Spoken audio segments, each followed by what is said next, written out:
Well, hello everybody, and welcome to our Wednesday skincare video.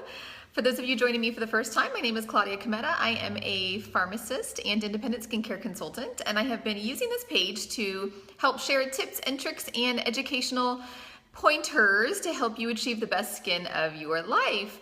So as I posted on my personal page and on this page earlier, actually yesterday, I'm going to be talking about hypoallergenic, what that means, and how you should interpret it and moving forward utilize that product labeling to your benefit. So let's just kind of touch first on what in medical terminology does the word hypo mean. So hypo actually means below or like less than or under. So less than allergenic. So we've got the word hypo, which means less than or under or below. And then allergenic means, stimulating some allergic response. So the intention of that word is to sort of come across as a product that would be less likely to cause allergic reactions compared to something similar in that same category.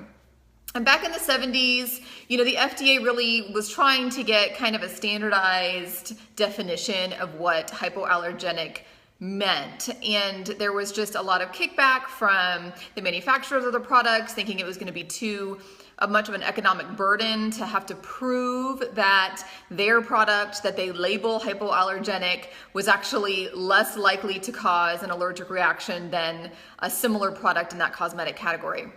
So anyways, after long battles, really what we're left with is no definition at all. So hypoallergenic really means nothing as far as standardization goes and as far as anybody regulating it goes. So the FDA has no definition, which means that the manufacturers can use that labeling in a very vastly and in a wide variety of situations. And so while you may think, oh, well, that means that it won't cause an allergic reaction for me, it really doesn't have that meaning. And in a lot of cases, manufacturers use it to mean there's no X product. And a lot of times that X product is simply just a fragrance. And so you may truly have an allergic reaction to a non-fragrance ingredient. And it doesn't mean that if it's labeled hypoallergenic, that's not going to create an allergic response for you. So what do? Pay attention to what products you have historically had problems with. Pay attention to the ingredients in those products and see if there is some pattern or similarity. Maybe every single product you've had an allergic reaction to has X ingredient. Maybe that's an ingredient you might want to avoid.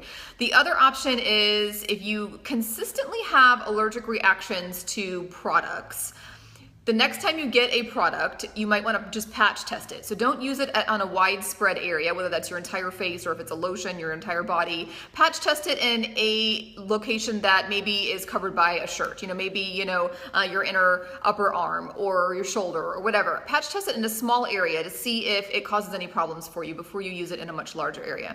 The other things to consider are if you are in a pattern-like way having an allergic reaction to lots of products, you may want to get some allergy testing by an allergist.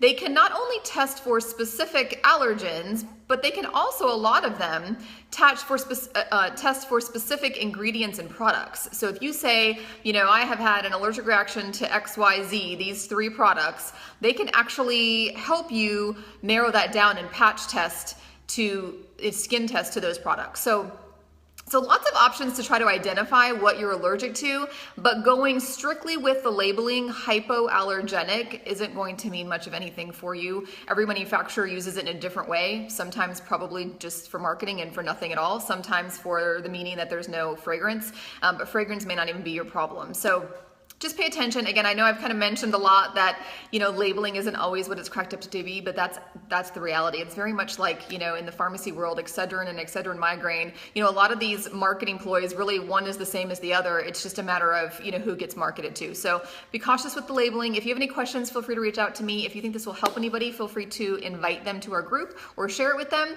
And let me know if I can answer any questions. Have a wonderful rest of your week.